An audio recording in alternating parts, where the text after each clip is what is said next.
And we have returned. Thank you guys for taking the time to watch my video. My name is Rox, and here we are with Tomb Raider Anniversary.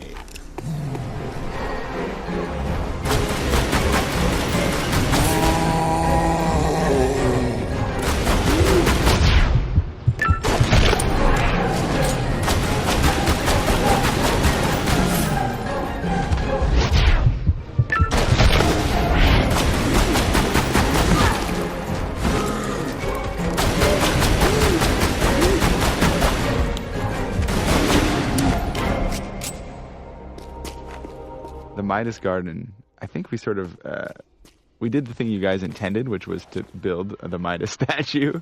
Yeah, I mean, the garden itself was supposed to have, well, exactly, I mean, we had, we just didn't have the resources to build a gigantic statue in the garden. Right. So it's pretty much, you had to, there was a garden, and if you climbed about on the roof, you could find a little room that had a hand in it, basically. And It had a hand and a foot. Yeah, and that's about as much as we could really do. And the best part was that the foot went and like up to the knee, I think it was, and then that was the ceiling of the room. Yes.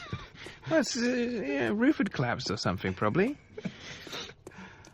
But here we've actually gone and built the whole Midas statue. But obviously we had to keep the hand turning things to gold. That was key. Yeah, absolutely. Yeah, so that still happens, which is cool. We originally were trying to think of a way to make the monkeys turn to gold, because that would have been really cool. Yes, that would have been. Yeah, but, you know. It's one of the few times when, in TR1, when we actually, something I remember sort of debating a little bit, because all of the other areas, all the other rooms in the Greek level, and I think, in fact, sort of throughout the whole game, they all made some kind of real-world sense, you know? There was the traps, right? They were sort of ancient mechanisms. And it was only Midas's hand, really, that sort of eluded some kind of magical effect, something that you couldn't explain through any kind of science. And that, I remember, was a really tough call to make, because the goal was not to break the rules of sort of reality. But Lara turning to gold was so much fun to animate that I don't know, I just broke my own rules. I actually remember that. I remember turning Lara into gold. And it was because if you touch the hand of Midas, you would just turn to gold, and that's how you would die. It happens on this game too if you're not too careful. And it's an area that I'm kind of a little nervous about every time I try to turn these little blocks into gold. But yeah, there it is. It was kind of hard to see. I think the first time I played this game, I missed it because I didn't even know I had fallen in that spot. But you guys, my name is Rox. Thank you for taking the time to watch my playthrough of Tomb Raider Anniversary. And those guys you just listened to right there, that's Jason Boda, who worked on this original remake of Tomb Raider. So this was one of the three sort of challenge areas off of the Midas area. Right, because you got 3 metal bits you have to change into gold to get the door open. The lead bars that must be turned to gold. Lead to gold, very alchemical. And basically, but other than the basic tools of sort of traps like rolling balls and spikes and stuff and the breakable floors, the only thing that we really could do in the original TR1 engine was essentially swap rooms. We could build 2 rooms that were identically sized, and we could swap them so long as Lara wasn't in that room, basically. So we actually managed to get quite a bit from that, and the sand puzzle was basically this kind of concept of, you know, if you was to pull out the support of a floor, then the whole room would crumble and fall apart above, type of thing, and you'd get a completely different layout. So you could essentially move across the room in 2 different ways. Right. The whole real sort of nature of Lara pulling out a foundation of a column be damned. Yeah, exactly. Yeah, but and that was pretty hard for us as well, because I mean it was kind of difficult to sell the column. We just had to have like basically a block there you pulled out, and then the world sort of rumbled, and when you went upstairs it was all different. But of course, fabulous new technology. That's right. Now you go down in the room and it rumbles and some sand falls through. And then you go back up and the room's changed. That's good, yeah. We've come a long way in over a decade. It's actually one of the things we I wanted to do was be able to show the actual changes that, you know, basically just sort of fake an animation of the change in environment. And we actually did that a little bit in the original TR1 on the last level, where we actually sort of cut away and showed an animated object, and then we did the room swap. And that makes it a lot stronger, but this particular one, even you guys couldn't chew off, could you? Whole room collapsing and turning into...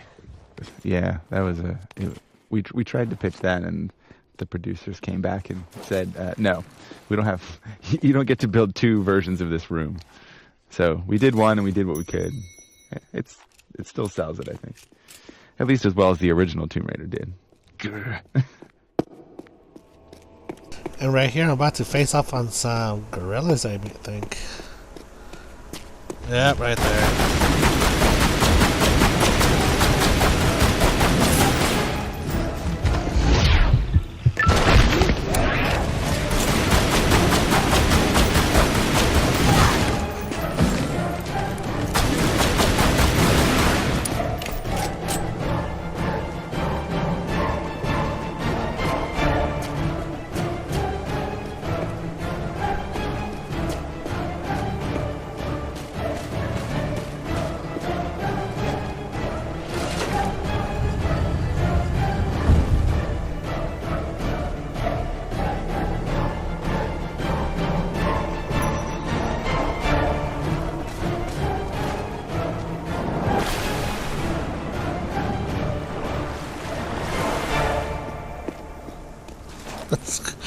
A lot of music just for fighting the gorillas. But the second guy who you heard, the guy with the English accent, that's Toby Gard. And he worked on the original Tomb Raider, and it was kind of funny to hear. And I think I kind of remember that too on the original Tomb Raider, how that little room right there with the sand, you go underneath it, you make the column collapse, and when you're going upstairs, the sand and the whole room had already changed. And I like this guy's sense of humor. It's like, yeah, technology has changed, and yet, you know, the only thing that they really changed out of the whole mechanics was just to have sand come in when the column came down. And that's what I get for trying to be cool in this game, trying to swan dive on some stuff. I missed it. If I had just dove an inch over to the right, I would have made that. But I'm not going to edit it out. I'm just going to leave it in there. Just to show you guys that I'm not invincible. Even though I run through this pretty fast, I still make mistakes.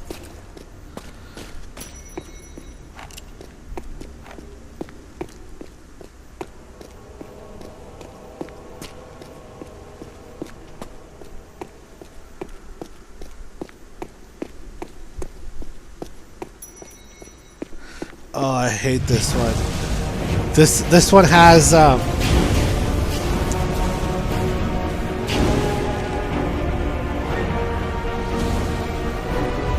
this is very kind of like Indiana Jones Temple of Doom with all the flames, but this one has a crocodile in the water.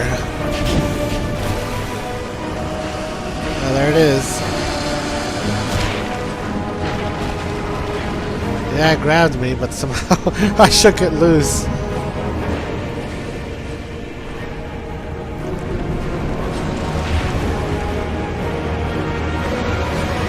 Dude, and I hate being chased by those things too.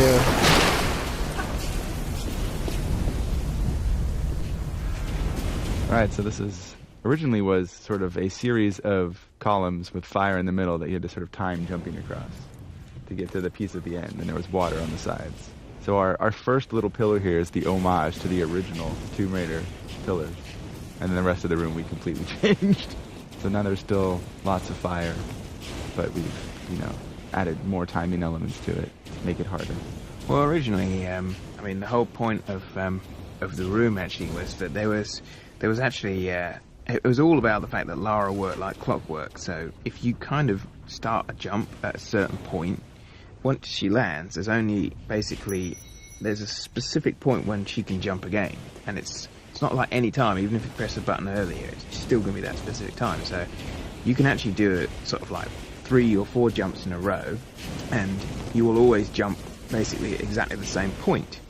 So we'd been training people to sort of jump from the very edge, But what we did was we stuck this sort of start line a bit earlier, so that if you actually literally jumped or started running from there and then jumped, then you could make the entire series of jumps in one go, right? And that was the only real way to essentially get through it without being burned. And in the original Tomb Raider, what happened if you walked into fire was that a tiny little bright flame would come out of the back of her shorts, which was telling you that she was on fire, and then you could jump into the water. So actually, well, I think this ended up being possibly one of the biggest, sort of like hardest parts in the whole game. But I think pretty much everyone who played it had a massive amount of difficulty trying to actually do it. And from what I understand, I think most people defaulted to literally just running through the fire and taking health packs until they could pick up the thing at the far end and jump in the water to save themselves, which, well, didn't end up being exactly what I was hoping for. And probably not as fun as you had originally intended. No. So we tried to make it more fun this time. Not so cruel. Yeah. Yeah.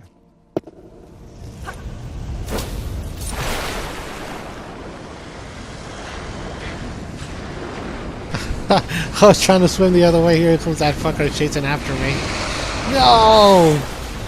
Don't eat Lara. No! Oh, I hate that feeling being chased underwater. I don't like it. I don't like it.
Oh, well, I mean, pretty much the original idea for the room was just, I mean, the spikes were just a generic trap for us. Basically, you could walk through them, but if you ran through them or if you fell on them, they're instant death. And they're kind of fun because you can't really tell they're there apart from the floor texture. They have little holes in it, so you had to actually keep your eyes open. I thought it was a really fun little trap. And this was just like with many of our rooms, we would essentially think about some of the basic tools we had at our disposal, and we would just try and see how we could theme a room to it. So this was pretty much originally just, let's make Lara do loads and loads of jumps where you fall straight onto spikes because it's so painful looking when she goes on spikes. This all gets back to Toby's love to see Lara die. What? Look at the man, you put spikes on everything, haven't you? Yeah. We took the idea of the spikes and we made it even more spiky. You know, we gotta step up the challenge. Spikes are fun. Watching Lara get spiked is fun, though we can't actually do that anymore. The ESRB doesn't allow us to impale Lara in a teen-rated game anymore. So you didn't have ratings when you made TR1, did they? Yeah, we must have done. I don't know. You impaled her all the time. Yeah, absolutely. I mean, yeah. I mean, it wasn't a good day if Lara wasn't getting impaled. Yeah. So, well, we can't do that anymore. But you can still get spiked and die. So at least that little fantasy lives on. Why did that sound so dirty? Lara gets impaled. It just sounds wrong.